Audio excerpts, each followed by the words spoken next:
Hey guys, welcome back to another episode of Matters of the Heart and Soul podcast. My name is Janie Charlo, and welcome to a new episode. Today, I have one of my favorite chefs on today. We're chatting with her, and we're talking about food. We're talking about the soul of food. We're going to talk about how Chef Kitura got where she is, coming from a corporate background. And we're going to talk about the importance of food and how we could eat healthy, how we could incorporate food more in our families, how we could bring our families back with food. So welcome to the podcast, Chef Kitura. And I meant to say celebrity chef as well. Why, thank you. Yes. And look, one, thank you for allowing me to be on this amazing platform. I definitely, the information that you bring and the energy that you bring and the vibe, all of that resonates with me and what it is that I do. So given the opportunity to be able to come on and tag team and share the information that I have along with what you're bringing to the table is super exciting for me. So I'm looking forward to it. Awesome. So tell us, how did Chef Kitura become? So, we all say life be lifing sometimes. And I lost my employment. As you mentioned, I work for corporate, supporting C-level executives. I've supported president of the company, along, the CEO, COO. And in 2018, I lost my employment due to merger and acquisition. And I was already catering, because see, life threw me a curveball. It threw me like a lemon, right? And we talk about, most of the time when people say, life threw me a lemon, so I made lemonade, right? But I'm like, nah, life, I got something for you. I'm a chef. Yeah. I was already catering. I have my youngest son was playing baseball. So I'm like, not only am I a chef, I'm going to, catch this lemon, throw you a curveball back. And instead of making lemonade, I made like a lemon meringue pie. So because of my grandmother, or as I say, grandma's hands, I was able to take that lemon and shift and go into something totally different that I was already passionate about anyway. Mm-hmm. However, when you get into that comfort zone of working in corporate and having that steady paycheck, you just kind of go with the flow. Yeah, it's not easy transitioning. I totally understand that. So tell us about your grandmother and your mother, because you mentioned that these were the women that influenced you and inspired you into cooking. So tell us about that. So yes, my grandmother, Geneva Ingram, she was the matriarch of our family. And for me, the weekend, it's like Friday night meant getting ready to go stay the weekend with my grandparents. My grandmother, we went shopping on Saturday.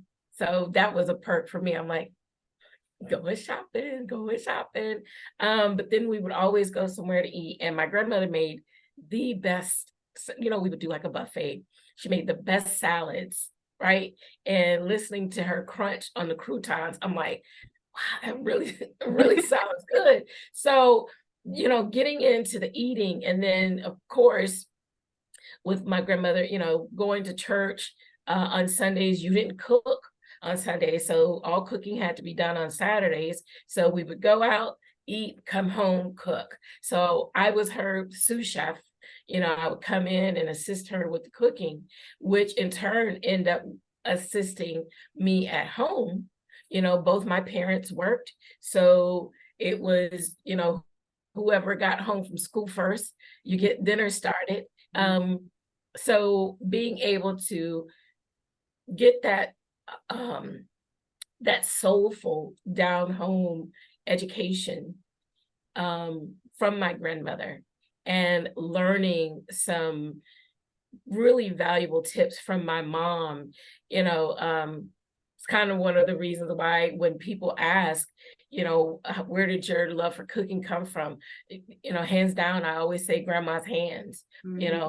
Without that teaching, without that nurturing, who knows what I would have done, with that career shift. So, Yeah, and I think that's so important. Grandmothers play a huge role because just sometimes that generational wisdom and knowledge that they carry that the mothers haven't quite given to the granddaughters. And I think that's so beautiful. I think that's amazing that you actually picked that up from your grandmother. And bringing it in about women and cooking, what do you think about now, today's roles as far as gender and cooking roles? And what's your opinion about that? all right, we're gonna shoot straight from the hip here. I think it's important for us to get back to family time at the dinner table. Not necessarily saying gender roles. I don't think it is specific to any particular gender. However, I look at the valuable conversations that were had at our dinner table, the valuable information that was shared, anywhere from, what did you do in school today? What did you learn today? And things that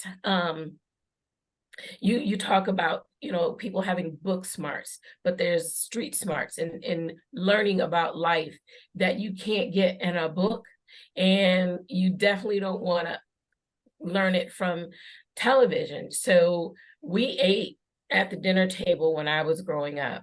And I strongly want to bring that back into the fold. So as I'm doing my cooking, and when I'm in the lab, and I start thinking about how can I do my part in reeling people back in to say, hey, look, it's okay. And I get it. Life, here again, life be throwing stuff at you, and time management is just not like it was previously. But then there's a part of me that says, I beg to differ. It was that grandmother that was in the house while the male was out.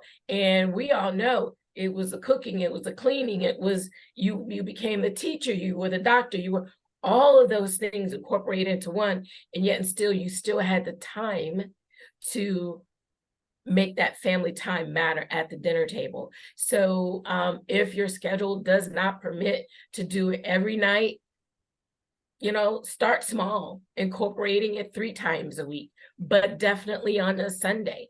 Nobody has to work for the most part.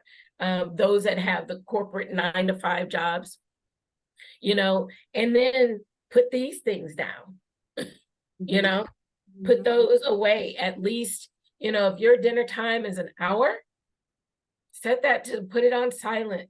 Talk to your family. If you don't have children, your significant other, have those valuable conversations that you don't get a chance to do because everybody wants it now. But we talk about relationships, and relationships don't have to be just with you and your significant other. It's a relationship with your children. It's a relationship with your parents. Get those conversations started back, because one of the things we know, lack of communication is how things kind of go by the wayside. So I think bringing it back to the table and sharing that love, and what better way to do it? I'm a big person. I'm like, food is one of the top universal love languages. It is. So bring that back in and into the home, and sit at that dinner table and have that conversation. Yep. And I mean, I agree with everything you just said. Absolutely. I practice it in my home. And it gets hard. When you have teenagers, it's very hard because they want to get their food, they want to run out the door, they want to run up, they want to do something else. But we have to make it very important in our homes. I believe that the family is the building block of all communities and all nations. And we have lost a lot of families because we are out here trying to do things and we've lost the focus. And food is universal. We have to eat. So, Yes. and there's research out there that shows that when families eat together, there's less anxiety, there's less depression in the family members and the children. There's less health issues because you're using ingredients. The energy you're cooking in, you're cooking for your family, so you're loving your family. You want your family healthy, so you're cooking in this loving energy, and so the health of the family is actually, and it's tons of science and research to back this up. So I've seen something so cute on social media. I don't know if she was just a mom or a chef, but she had her kids and she had made the menus and she had the cutest little I napkin. know. And she Yes. was like, yeah, we're going to know how to eat at fancy places right here. And we have to use our imagination because we could go anywhere with our Yes. imagination and do that at home. We really can. Yes. Yes.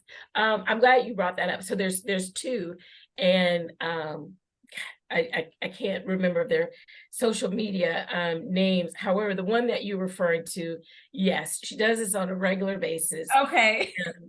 It's, that's their family thing. It's the cutest thing. And they always have a menu, but they're sitting down and they're having, it's not only having the family time to eat, but it's, look, like you said, teaching them the social aspect of, hey, when we not only go out to restaurants, but when you get invited to someone's home, the Absolutely. proper ways to, which fork is to eat this one. You got your salad fork, you got your regular fork, your teaspoon, your soup spoon, all of those things. And putting the phone down, because And that's putting rude the too. phone down. Yeah, exactly. Yeah, I thought that was the cutest thing. There is another chef. There's another woman. She is a chef. Okay. And she, ironically, they both have 3 children. But you see her in the kitchen with her children. They have their cutting boards, they have their knives, and if they're using a specific vessel, they all, like, if they're hypothetically, if they're making waffles, they all have their own waffle iron. So they're making the mix and they're doing it. So it's, like I said, using the imagination, especially with the younger children, using the imagination. And when you do that, you are now in control of what goes into their bodies. Yeah. We allow society and our schedules to dictate, let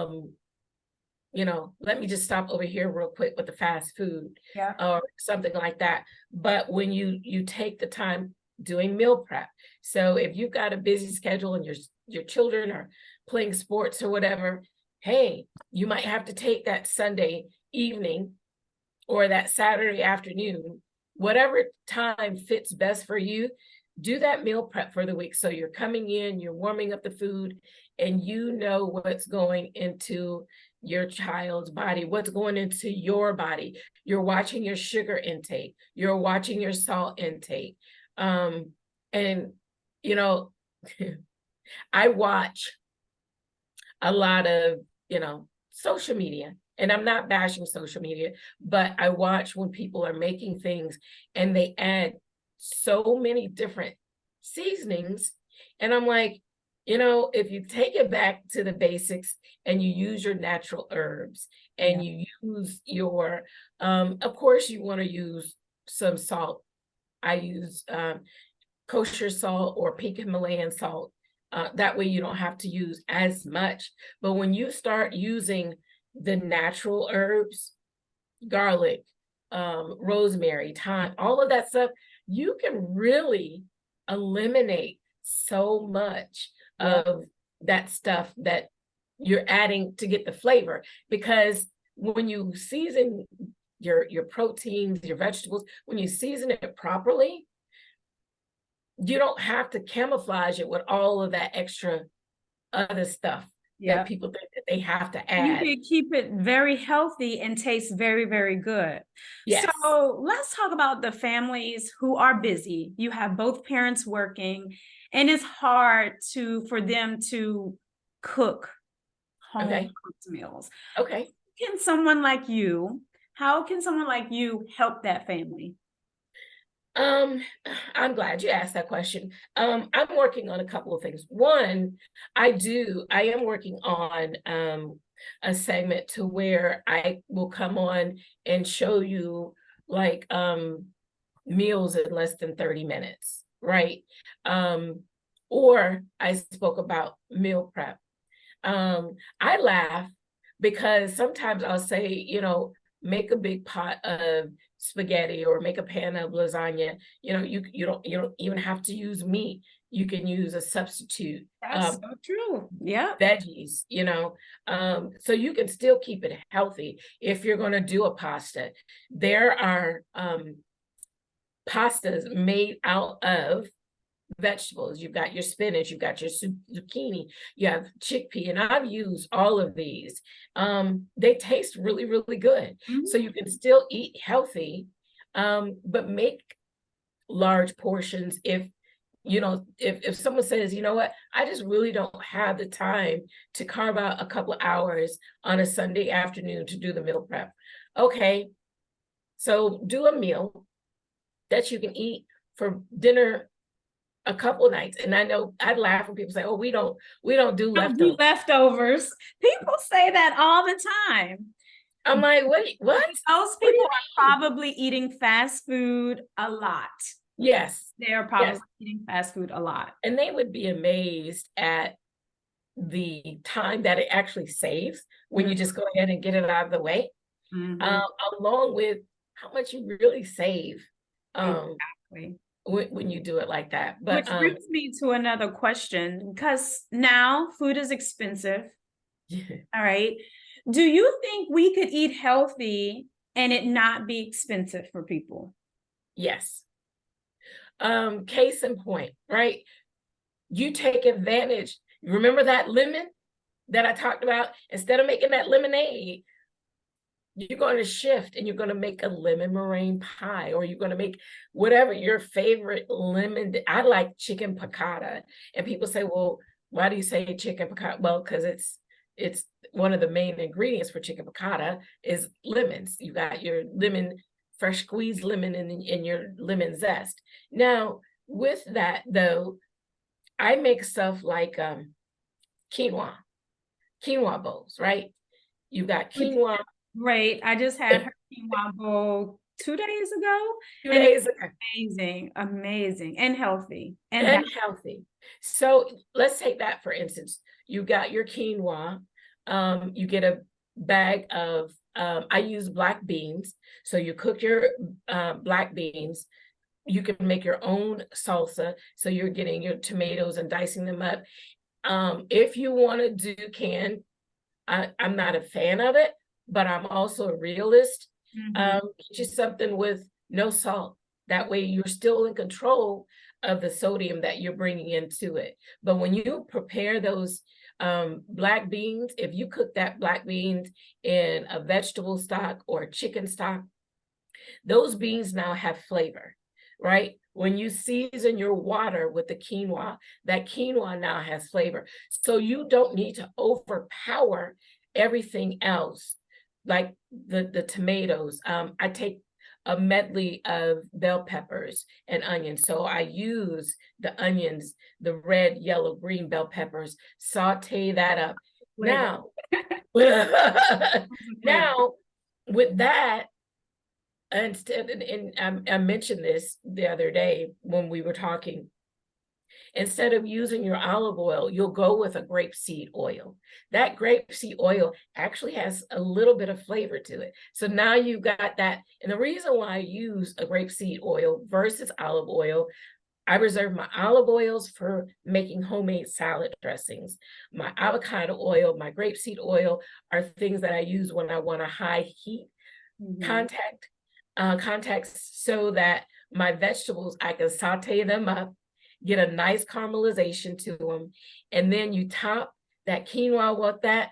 If you're feeling frisky, go ahead and add some type of a protein, shrimp.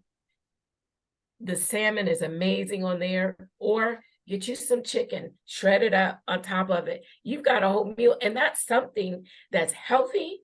You can eat that for the parents. You're eating it for dinner with your family. Now you've also got lunch for the next day. Yeah. So I like to pick ingredients that I can use for multiple purposes. That way I can buy in bulk, and now you're saving that way. Yeah. Now, you're around a lot of food. You're around a lot of places. I Yes. want to get your perspective of our food industry. What's your opinion on that? Are we eating real food? Are we not eating real food? Is organic really organic? Food labels, just give us your perspective, because we all have a different perspective, right? So this is the chef. She's buying the food, she's cooking the food, she's doing different things. So from the chef's perspective, what about our food industry? What's You mean as far as like purchasing in grocery stores or eating out? okay, let's start with the grocery stores. Can we Okay. trust our food labels?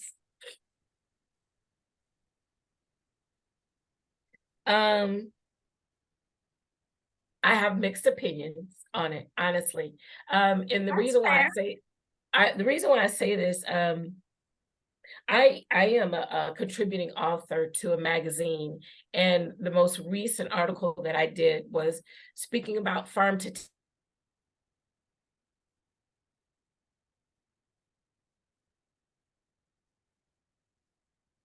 If you could hear me, I think table groups to do your cooking. Now, you just froze up. I heard your farm to table. Just repeat that part. You had just okay, did an article on farm to table. You just froze up a little bit. okay, and I thought I saw that too. So I just did an article regarding farm to table. If I had my choice, that is the route that I would take. Finding someone in your area that you can do farm to table, or going to your farmer's market. Mm-hmm. Some grocery stores actually have, when you're looking at it, it says locally sourced. I Yeah. try to go with as natural as possible when I'm sourcing for my catering and my private clients. Organic. Mm-hmm.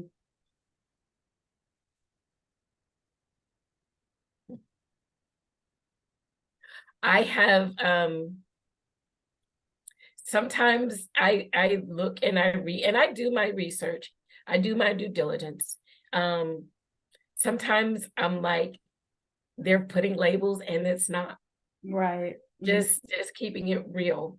But that's not to say all of them are like that. Correct. So, Yeah. you know, some people say organic, and I'm cool with that.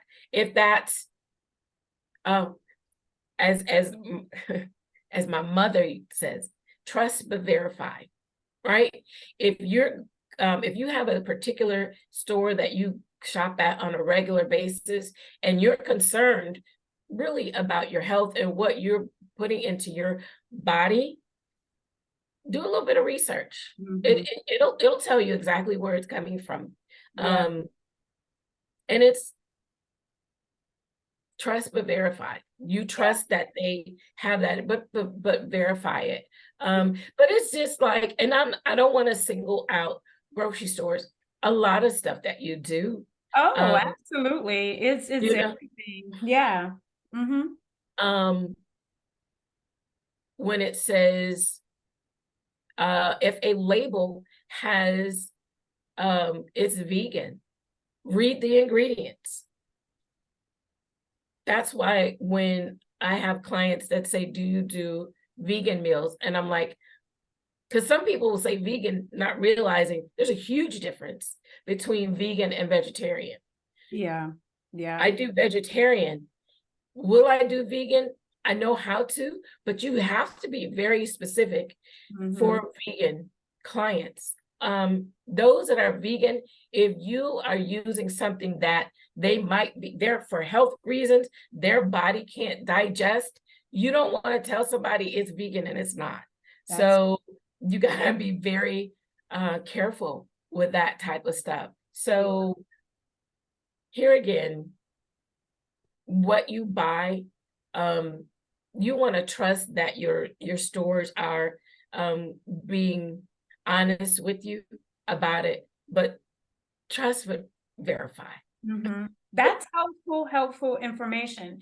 What about the restaurants from your perspective? Eating at restaurants versus eating at home. What have you seen in your work? What have you seen in your work as far as what goes on at restaurants? And we're not singling out any restaurant. We're just definitely just broad topic, but just the difference between controlling what's at home versus not controlling in what's at restaurants and what goes on in those kitchens. Woo, hot seat. No, Yeah. Restaurant industry. There's a reason why there's that certificate from the health department that says A, B, C. Now, I'll say this. If you go into a restaurant and you look at it and you say, oh, they got a B minus or C, I'm not eating there. Look at what they got dinged for. Something might be as simple as the light was out and not because of the quality of the food. But so if you're concerned, check those things out when you go to a restaurant.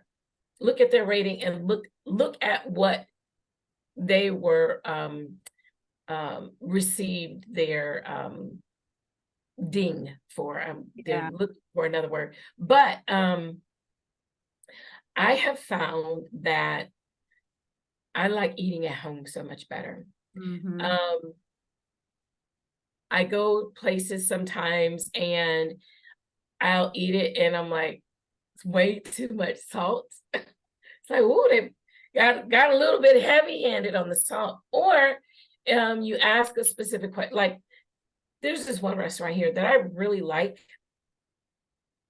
but they automatically make their lamb chops in gravy. And when I said, can I get it without the gravy? They're like, nope, that's the only way that we prepare it. And that's the way it comes. So I'm like, now I'm eating, I really want the lamb chops, but I can't have it. Yeah. Because now you got all that gravy on top. And don't get me wrong, I love some good old soul food. And when or as we call it, our cheat days, right? Right. On our cheat days, I just might go for that gravy smothered lamb chop. But I want to be able to eat what I want to eat when I want to eat it. And so just controlling what is, you're in control. I just think that and then I think when you go out to restaurants is knowing where you're going, what's already on the menu, having an idea of what that restaurant can offer you as well is helpful. So planning ahead too. Planning ahead is huge. And that's one of the things, like if my friends and I have decided that we're going to go out to eat, one of the things, whoever's suggestion it was, we send out a link to that restaurant so people can look to see what's on the menu, see if it's something there that they're going to like. Here again, trust but verify, seeing how it's prepared. And not all of my friends are chefs, but I'm around some foodies, so they like to know what they're getting ready to eat. Yeah. But and customer service is so important to me. And I truly believe because of the pandemic, restaurant industry, it has been forced or subjected to just get bodies into their establishments to work. And the lack of importance to customer service has kind of gone by the wayside. So I'm going to opt to eliminate that potential confrontation with the wait staff because they don't know, they themselves really don't know how to explain what's on the menu. And I'm not always going to, big name restaurants. I like a little hole in the wall every now and then too. Yeah, they got good food. Yeah. But because we do work so hard and society is the way it is with regards to mental health, and just choices. Yeah. We get to choose where we go, when we go, who we invest our time with, where we invest our money. Yeah. So if I'm going to go somewhere and I can't get the customer service that I want to get, I'm going to stay my little self right at home, or I'm going to go to someone else's house, and then we're going to eliminate it. It's about choices. I agree. It's about choices. It is. It's about choices, and it's about the experience, because a Yes. lot of us like to go sit down at a nice restaurant, order a nice meal, have a nice drink, conversate, have a good conversation with people we love. And we want the experience or the ambiance of it. Yes. That's what we want. But if you're at a restaurant and you're not getting any of that, create that at home. Yep. Absolutely. You can create that at home. So because we're really going for the experience and the ambiance of it. So yes, absolutely. Yeah. So what is your favorite dish to cook? Ooh, that's a good question. And I'm gonna say this, and for whoever doesn't like it, it's okay, because it's my choice. One of my favorite things to prepare, and people say, oh, it's an overkill, it's salmon.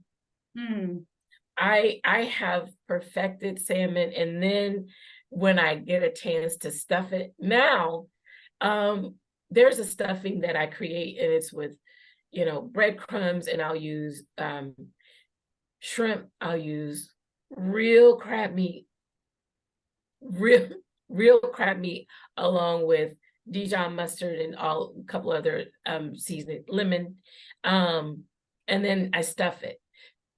Recently, I've been in the lab, and I call it more of a Thanksgiving or a soulful stuffed salmon, and I use spinach.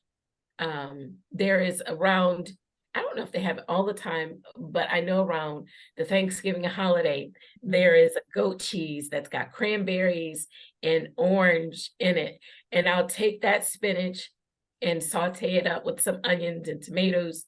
And I'll take that goat cheese, allow it to melt up in that spinach, and then butterfly that salmon fillet, put that stuffing in there, cook that salmon. Whew. You talk about some good eats. That sounds amazing. Another question I have for you is, because food is so much variety, right? It's so much variety. Is it difficult cooking for people? Because you have people who don't eat meat, you have people that don't like spicy, you have people that don't do dairy, it's so much variety. So is that difficulty? Is that a difficult issue in your work? It can be if you allow it to be. Yeah. So when I am doing a large catering event, I err on caution with spice or heat. Yeah. Because if it's like I've done a couple of galas, right? You don't know who your audience is really, okay? So you've got to make sure if there's older crowd that's going to be there. You're watching your sodium, even sugar. Yeah. You've got to make sure you're watching both of those.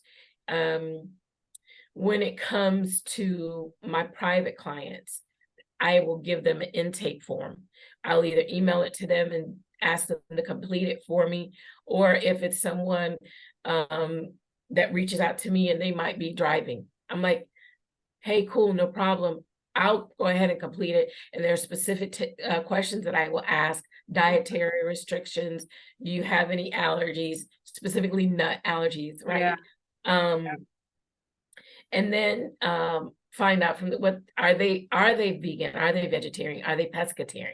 Do they eat pork? Do they eat beef? So all of these things come into play, so that when I'm doing my private clients, I know when I'm going to this person's house, I got their information down. When I'm going to this client's house, I've got their information ready to go. Larger groups, I'm going to err on caution, but that's where your herbs come into play. Yeah. And I'm sure you have to limit things when it's a large group. Like you have to like give people choices like ABC, and this is what we're going to stick and that's it. Yeah. Right. Yeah. Right. I totally understand that. Otherwise, you're going to, one of my clients, it's a government agency. Normally they will ask around when they have their meetings, who wants what. But recently she's like, you know what? That's way too many. There's way too many people with way too many opinions about what they don't want. So now it's just like, we're gonna get 20 of this, we're gonna get 20 of this, we're gonna get 20 of this. And I'm like, okay, this is how this is prepared, this is how this is prepared, and we're good with it. Let's let it roll. And we're good to go. Yeah. I want to talk about the energy of cooking and the energy of food. And if you could shed some light on people who may not like to cook, but they know they have to eat, they got to feed their family. How can they get more into cooking? How can they start to like it? How can they enjoy it? How can it be more of an enjoyable activity for them versus I got to just cook, feed these kids, feed myself, and get on? How can they enjoy cooking? Okay, so I have a couple of answers to that question. One, when I cook, I have to think about the energy that's going into the food. Believe it or not, Huge. the way you feel when you are cooking is going to be channeled into that food. And that's why when people eat, sometimes they're like, this don't taste right. Where was your energy when you were cooking? I attended a conference, and this one of the speakers said something, and when she said it, I was like, God, that's really, really good. Instead of saying, oh my God, I gotta go home, I gotta cook, I don't feel like cooking. How many people you know say that? Oh, I know. Too many. Exactly. So this was so important. We have to be mindful of our words and our energy when we are feeding this to our family as well.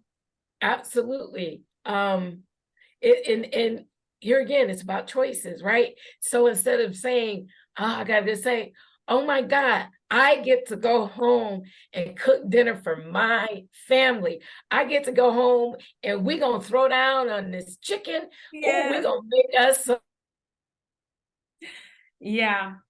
turkey burgers. Or, oh my God, I just tried this, came up with this new recipe for a black bean burger. Whatever it is, take the items that you enjoy eating, make it fun.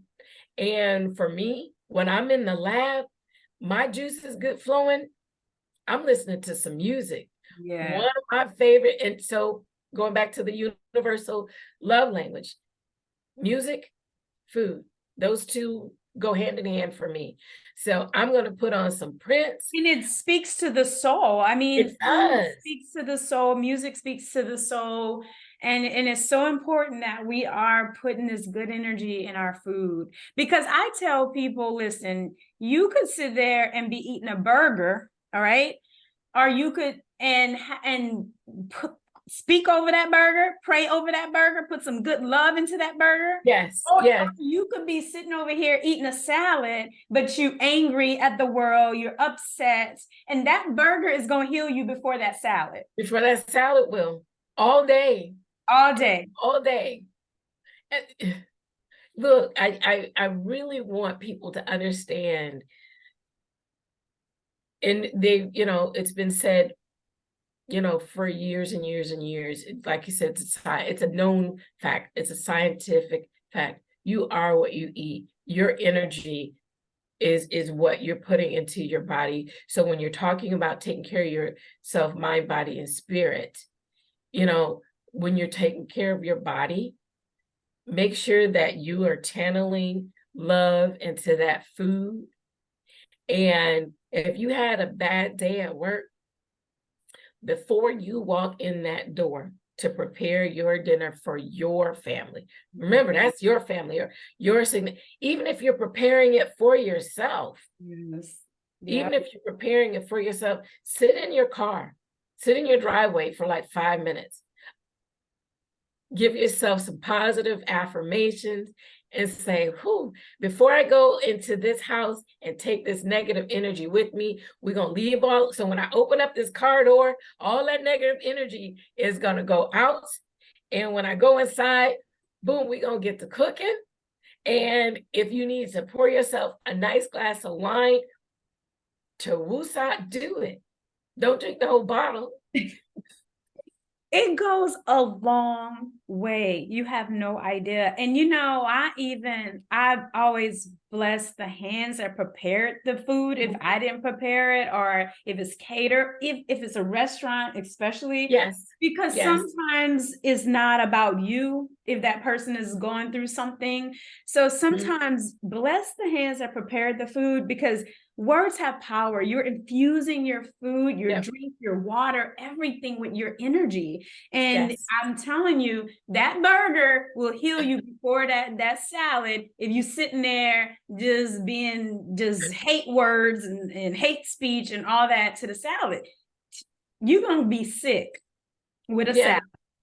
And since you're talking about a salad, that salad is not going to taste nowhere. You can go somewhere and have a salad and you go back and you're like, something's wrong. Now you're adding salt or pepper, or you're like, hey, can I get a little bit more of that salad dressing? Because you're trying to make it taste, but it has nothing to do with the salad. It's about that energy that you're bringing to the table while you're eating. Chef, speak on it. It's about the energy that you're bringing to the table when you're in, like you just said, it could be something so simple as eating a salad. And when you start changing here, it all ends up flowing down. And I'm telling you, you end up feeling, and for when your audience is watching this, I want them to test it out. Test it out. Go 2 weeks. Don't take our word for it. Don't trust what we're saying, but verify for yourself. Exactly. Verify. Exactly. Verify your water. You gotta infuse your water. Water is very important because our cells is in a fluid, which is water. And we are 75 to 80% water. Speak over your water. Tell that water what you want it to do in that body. So for those, like you said, they can infuse their water. But, there's sometimes when I'm on the go, and I drink if at all possible, I drink my water room temperature. But when I get ready to open up that bottle, I'm like, this is going to be the best tasting bottle. There you go. Best tasting bottle. And I can feel like the following it down, like the whole down my you feel it all and sometimes I know this sounds crazy, but it is so real. It's like I can feel it going through my veins. Like I feel it going through all parts of my body.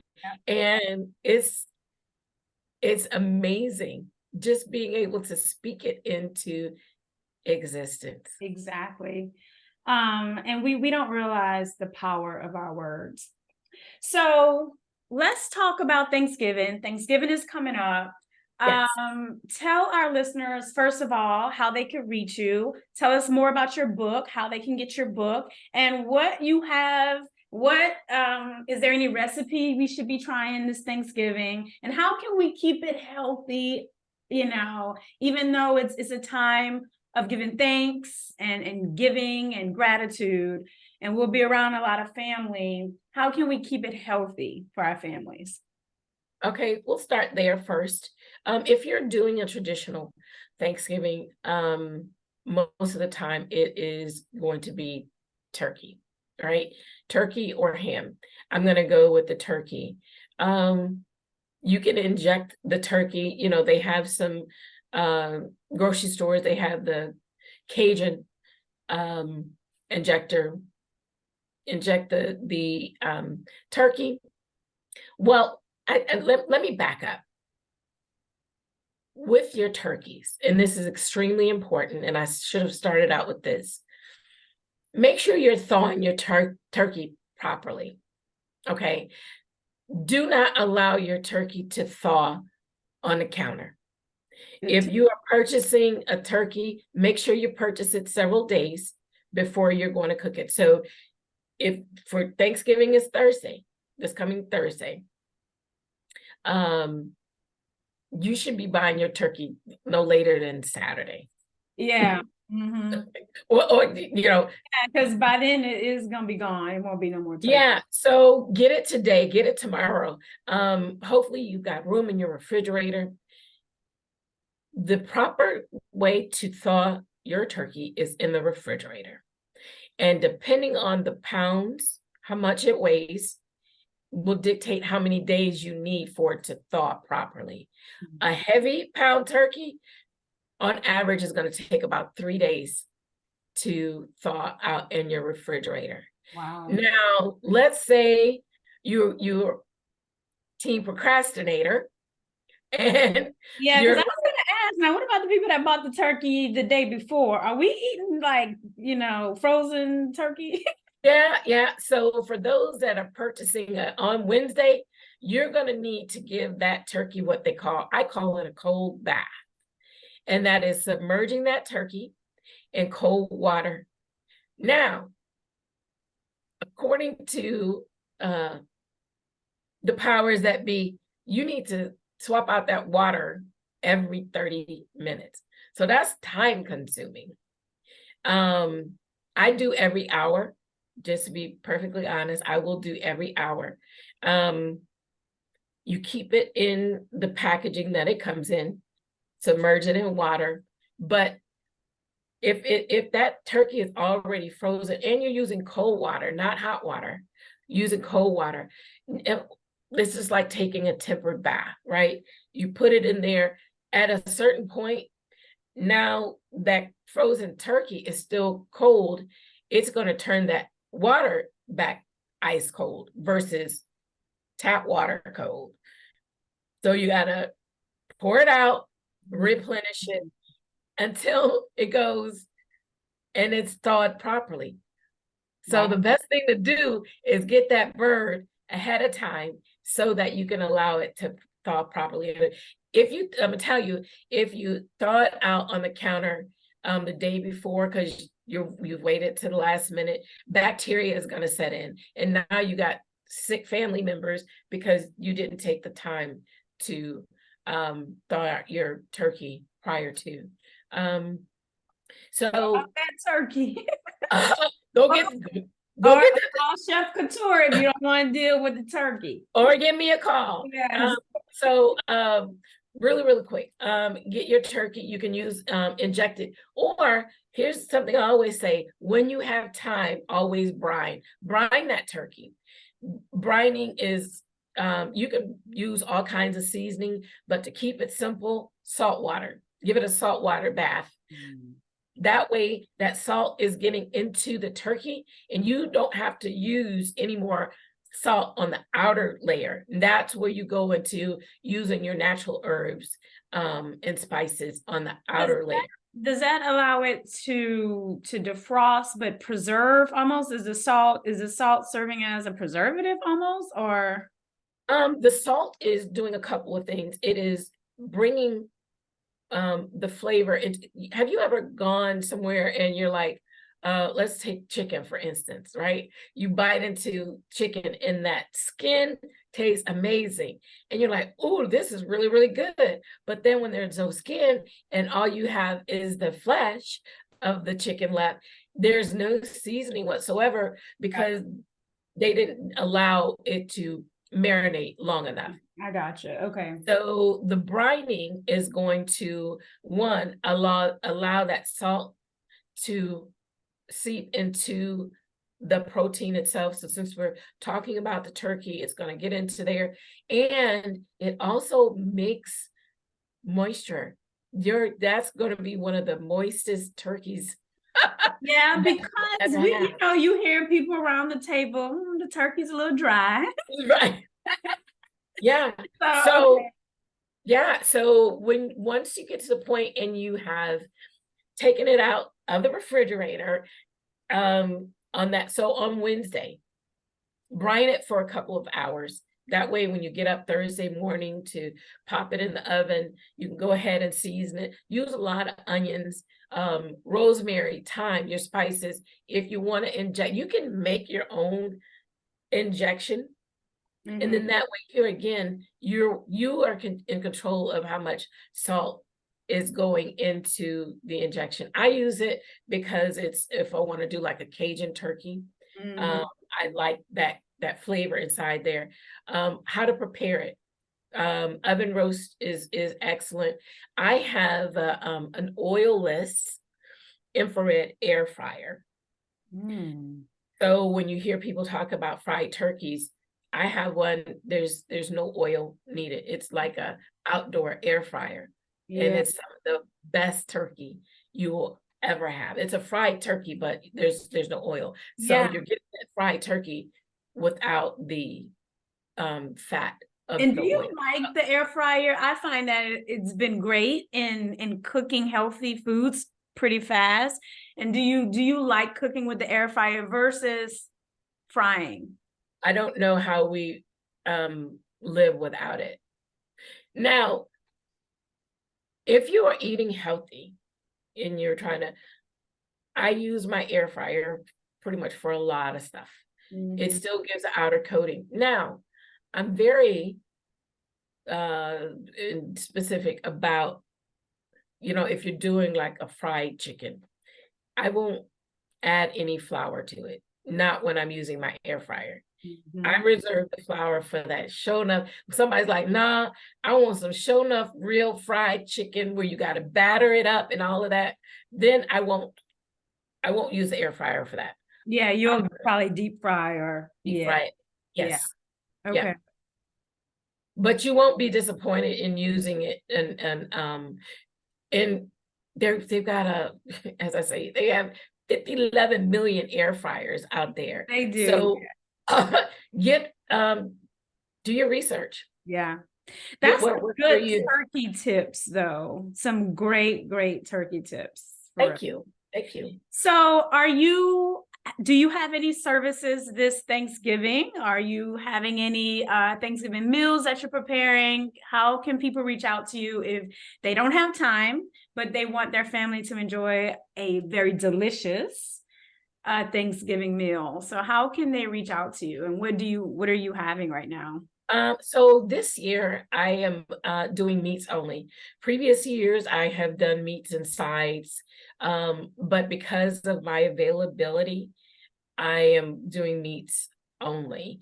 I actually have a client that I'm doing their Thanksgiving meal on. They wanted a private chef for Thanksgiving, so I will be preparing dinner for them and their family on Thanksgiving. So with that being said, I'm celebrating Thanksgiving with my family on Sunday. So I told people you have like 2 days, Monday and Tuesday, maybe Tuesday, to reach out to me. And I'm doing turkeys, herb roasted turkeys, fried turkeys. I'm doing the stuffed salmon, as I call it, the soulful style with the spinach and the goat cheese.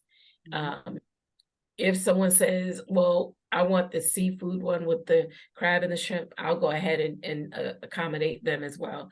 And if you would like to reach out to me, you can do so by phone. The office number is 770-800-8219, or you can book a consultation by going to www.Chef Kitura, and that's ChefKitura.com, or social media. Instagram is at Chef Kitura, or at All About the Minis _, and All About the Minis is ALLABOUTTHEMINIS _. Yeah, I'm gonna put that all in the notes, the podcast notes, so it'll link to this podcast, so everyone can just click on the link, and then it'll take you right there. And tell us about your book. And why I don't have a copy sitting right here to show you. Grandma's Hands. Grandma's Hands. So here again, when I had the radio show, and in having the radio show and talking to other chefs along with myself, it was pretty much Grandma's Hands, or my mom, or Medea, or whatever it is that you call your grandmother. I wanted to pay homage to my grandmother, because without her love and her teaching, her teachings and education on cooking, and cooking with soul, I don't know what I would be doing right now. But so the name of the book is called Grandma's Hands, and it's a short story and recipe book about where my love for cooking comes from. So I'm sharing stories about growing up with my grandmother, some of my favorite recipes of hers. So you've got the recipes, and I give you step-by-step instructions on how to prepare these items. And then I said, you know what? I think I want to give my mother her flowers while she's here. So I added her in the mix. And so I've got some of my favorite recipes that my mother made when I was growing up, and little funny stories about her and my relationship. And I know it's going to be hard for y'all to believe, but I too am a grandmother. So I added myself into the book. So you've got 3 generations of grandmothers, and recipes, and just like love stories about growing up in my childhood and enjoying my grandchildren and them enjoying my food. So if you want to order a copy, you can do so. Actually, that one is on allabouttheminis.com's website. So you'll go on there, and it'll says place an order, and you can find the book there. And you know what? I think that's such a beautiful way of legacy building. We have been programmed. I say that because everything we do is a program, but we've been programmed that, we have to leave just money to our families, and it's about money, but you have no idea what your family is going to do with that money once you're gone out of here. But when you leave legacies like this, because that's literally 4 generations of cooking that can be passed down infinitely, it's beautiful. And you have to be able to think outside the box when you're ready to leave a legacy. What is it that, I mean, your grandkids will love that. How did she make that recipe again? She can books right there. Pull it off the shelf. The story is right there, and it's such a beautiful thing to pass down. So I mean, as you were saying that, I was like, we have to expand our horizons when we think about legacy building, because that's a beautiful one right there. Yeah, thank you. Thank you. And let me tell you, Not saying money is not important. Right. Oh, well, yeah. Well, I'm saying we have to think beyond, we have to think about the things that hit our soul deeper. Right. To go deep. Right. Yeah. Right. So for me, it was writing the stories. Mm-hmm. It was the nostalgia of going back to my childhood. I did a book signing in my hometown, and I went back, and my grandparents' house is still in the family. So I was able to go back to the house and go in the kitchen and bring back the memories of being in there with my grandmother and standing over. 360-degree moment. Like that is a full circle moment. It's a full circle. And Yeah. it was like, wow.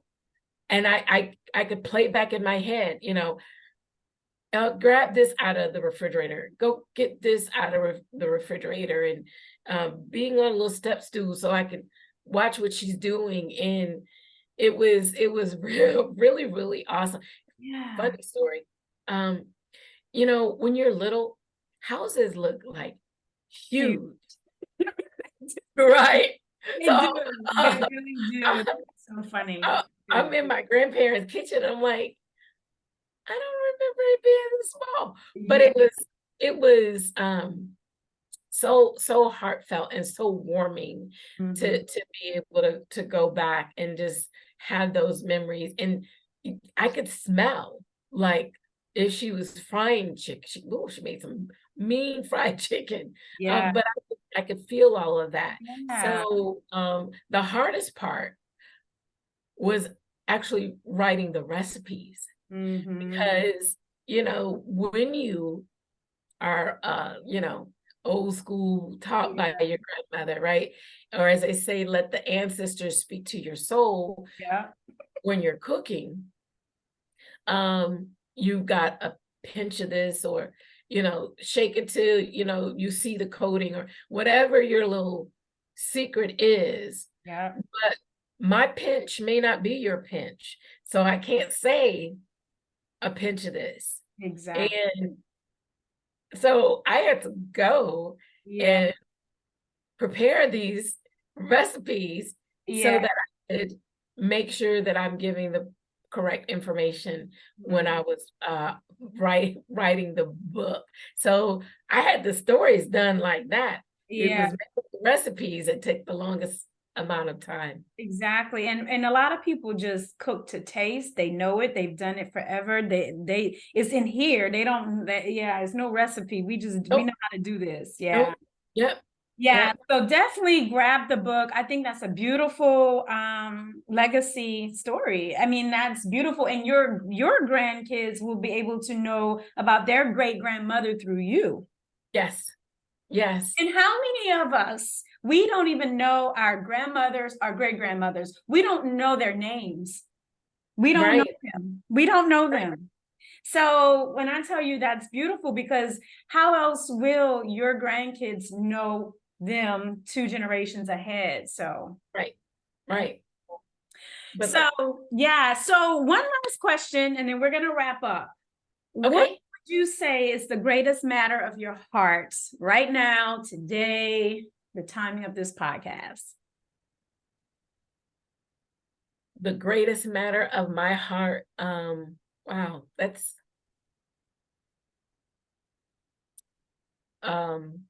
family. Love and family. I think it's so important. And I think you and I have had this conversation. In order to get love, you have to be love. And you've got to be able to receive love. You have to have self-love. So all aspects of love, once you have that and allow the positive energy, you can change the trajectory of a whole day by positive thinking. Start your morning out with, this is going to be an amazing day. This is going to be a great day. I'm going to positive vibes only. And it's keep it that way. Yeah. Even when something happens, I'm on the road all of the time, whether I'm shopping for clients or doing catering drop-offs. So I get to see all kind of people in their creative driving habits on the road. I get cut off, and I can sit there and want to, say some not so nice words, or I can say, all right, I'll let you have that one and keep going about my day. If I'm in the grocery store and somebody's in there and they've had a bad day at work and they coming in and they're grabbing stuff and they're in and out and up and down the aisles and they want you to move, but they got this whole other side of the aisle, and you just say, okay. Yeah. Because I'm not going to allow that to change my energy and my vibe. And you got to be able to know how to be in control of your feelings, because you can allow someone to suck the life out of you if you don't. Yeah, you're right. I Life, agree with all of that. And right now, right, we're in November, December is Thanksgiving, it's the holiday season, and we shouldn't wait till the end of the year to show love, to be love. right, And live in that energy and vibration. It should be who we show up every day as. yes. We have to allow it to be in us, as us, and through us. And I just, we at the end of the year, then people are pressed to be people they're not. You should be doing this. This should be who you are. Stop sending your representative, send yourself. Yeah. It's so much easier to be yourself. Exactly. So much easier to be yourself. Yeah. So is there anything else you want to share? We're going to wrap it up. I think we got a lot out and a lot of good tips around this holiday season. Is there anything else you want to share? Yes. Along with my book, I just came out with a season line. Yes. And I just launched 2. So the line is called Love My Everything, because it's everything about me that I love. So I like that. The two that I launched is feisty. Because feisty is a little bit, has a little bit of heat to it. It's a smoky heat kind of balance to it. Yeah. So little, I can see that. Yeah. A little feisty. And then bougie. Okay. And what flavor is that? Bougie is a citrus.